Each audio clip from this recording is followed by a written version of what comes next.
Hello everyone. In this video, I would like to show you how you can place a knowledge-based article into a dashboard frame. There are two methods that you are able to use, and those two methods have to do with the iDashboards panel functionality. But first, let's pick our article that we want to use for this exercise. As you can see, my knowledge-based graphical user interface is already displayed here. These are all the articles that I have created in my local iDashboards environment. And I thought it would be a good idea to use this spinning world article. It's not so much an article because that doesn't have really any text. It's just a GIF, but it's good enough, right? So this is the image or the article that we want to place into a dashboard. The dashboard itself is already prepared. So I go here to my iDashboards Builder tab.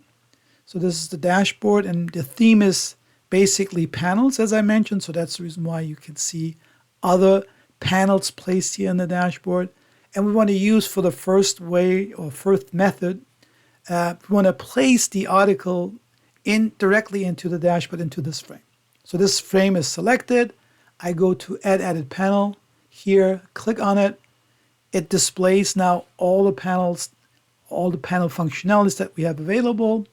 I click Article Panel, click Select the article that I want to display, spinning world, click twice on the OK button, 1, 2. Now the article is placed into this dashboard. I can save it, and whoever has access to the dashboard will see it this way.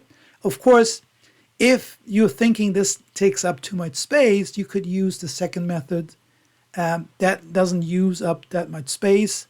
So that's the reason why I have here a smaller frame created. I click on the plus sign again. So instead of clicking directly into article panel, I use the minimized panel function. This minimized panel function has 3 steps. So in the first step, you decide what the button type and the button size is.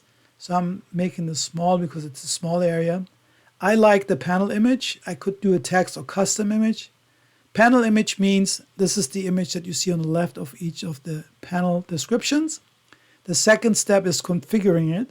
So I click, and these steps we did already. Article, select the article itself, /image, OK. And then the last step is what kind of display you want to use. So I have here the dialog, possibility, slide out, or current frame.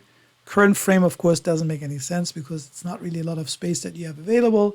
So dialog is fine, and the dialog size, medium, is also fine. I click OK. In order to show you this, I have to go to the preview mode, and I click on it. And as you can see, this is what it's displaying. So you decide which one is best for you. I like the second one, the second method, because it doesn't use up too much space on your dashboard. And that way you can even use it also for other things and provide a lot more information, valuable information to your dashboard. So thanks for watching this video, and I hope this was informative.